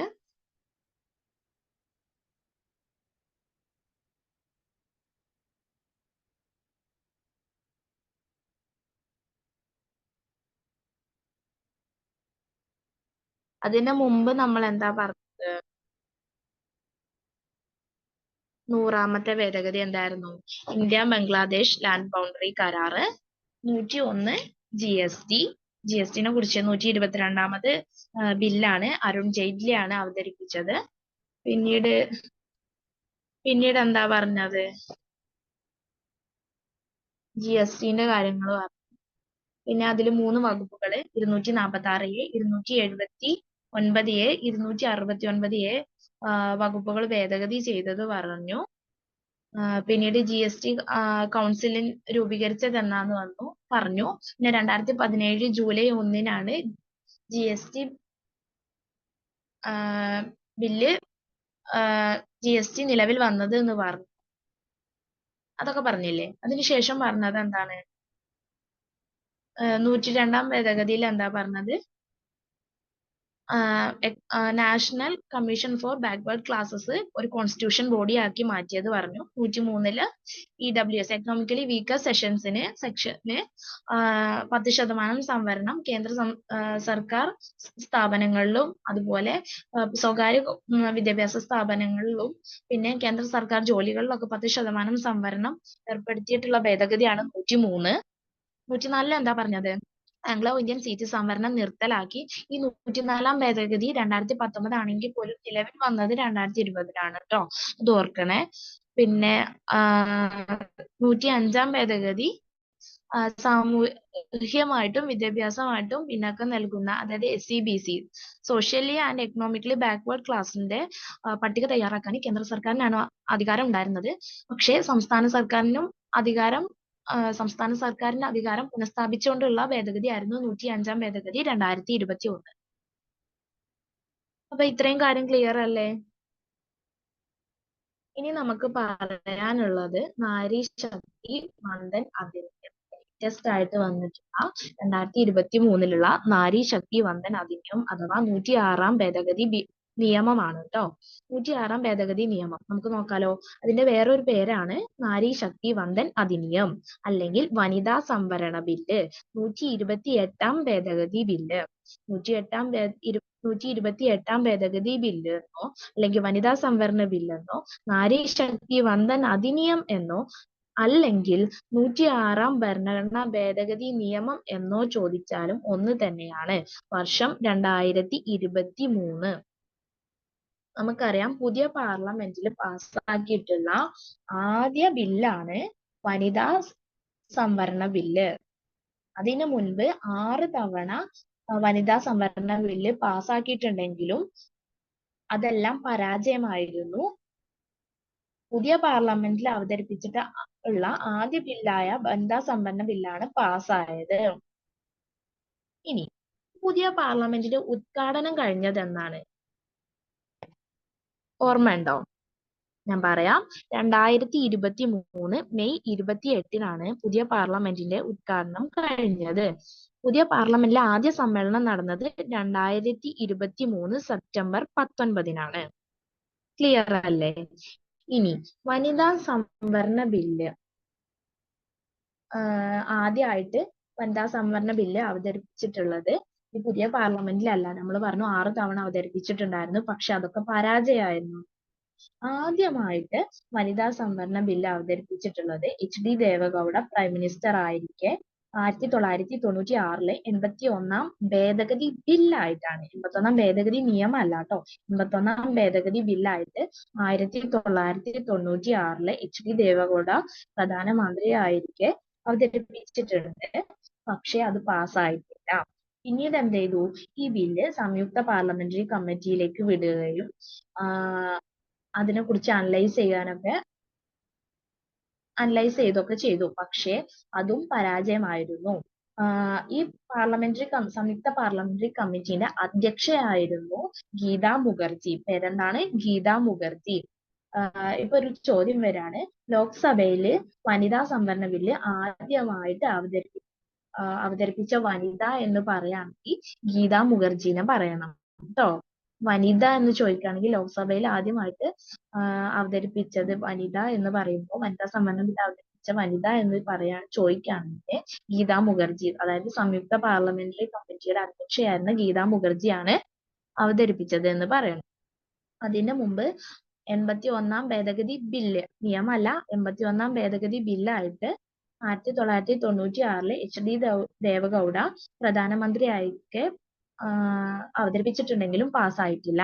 അങ്ങനെ 2023 സെപ്റ്റംബർ 19 പുതിയ പാർലമെന്റിലെ ആദ്യ സമ്മേളനം നടന്നു.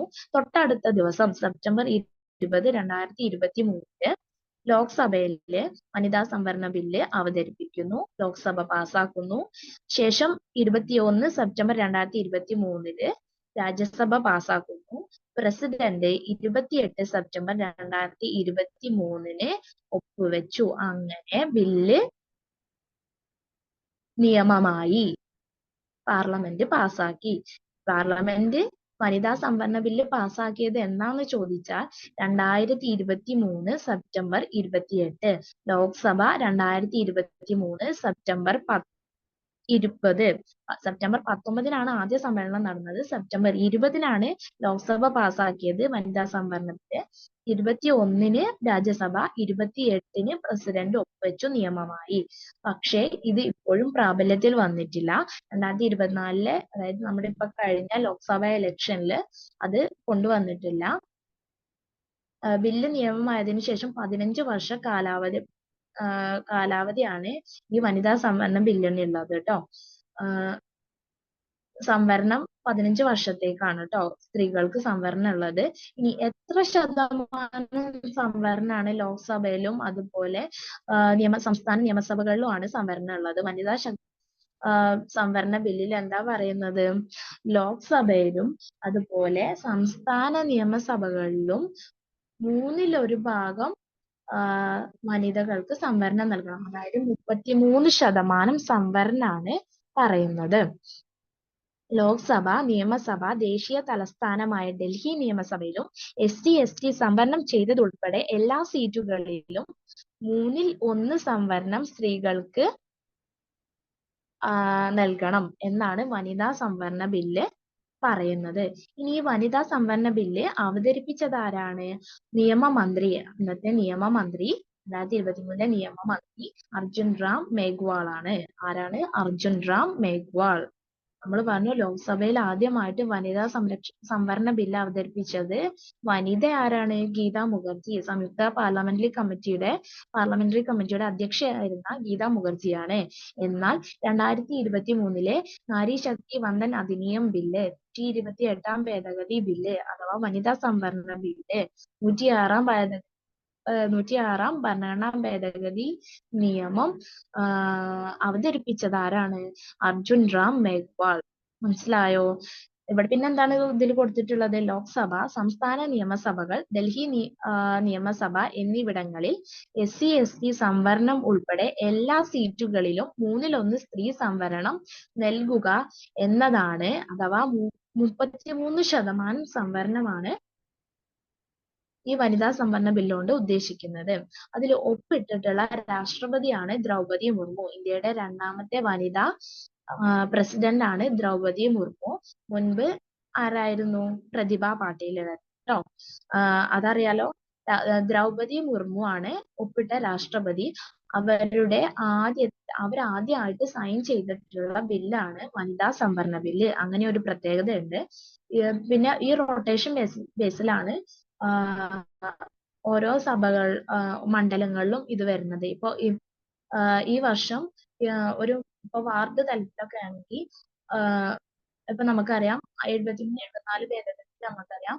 പഞ്ചായത്തിലൊക്കെ ആ സമയത്ത് തന്നെ സംവരണം ഉണ്ട്, സ്ത്രീ സംവരണം ഉണ്ട്. ഇപ്പൊ ഒരു വാർഡിലാണ് സ്ത്രീ സംവരണം ഇപ്രാവശ്യം എങ്കിൽ അടുത്ത തവണ മറ്റൊരു വാർഡിലായിരിക്കും സംവരണം. അതുപോലെ തന്നെയാണ് ഈ മണ്ഡലത്തിലാണ് ഇപ്രാവശ്യം സംവരണം എങ്കിൽ അത് അടുത്തൊരു ഇലക്ഷന് മറ്റു മണ്ഡലങ്ങളിലായിരിക്കും.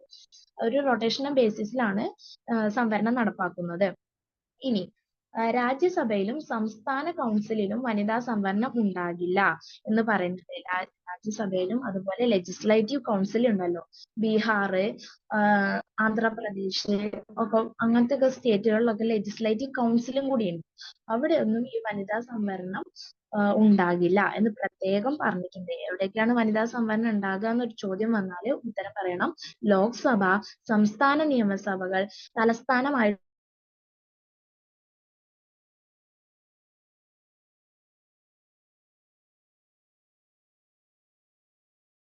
തന്നെ ലെജിസ്ലേറ്റീവ് കൗൺസിലൊന്നും ഇല്ല.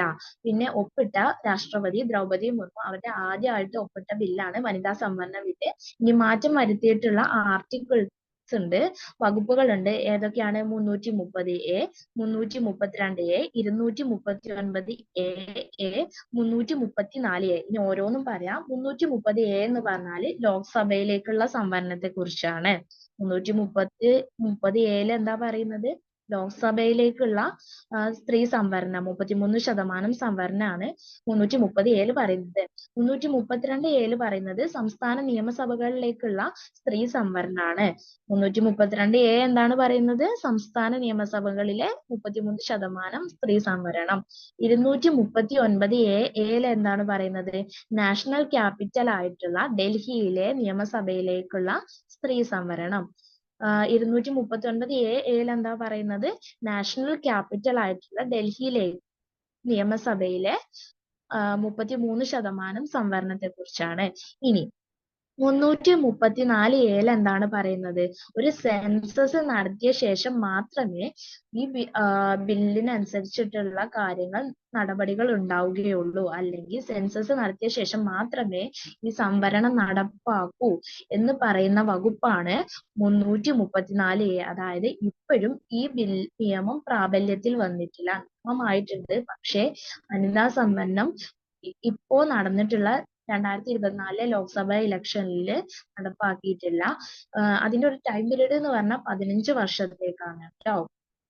2025 കൂടിയൊക്കെ ആവുന്നൊക്കെയാണ് പറയുന്നത്. കറക്റ്റ് ആയിട്ട് എന്താണെന്ന് അറിയില്ല.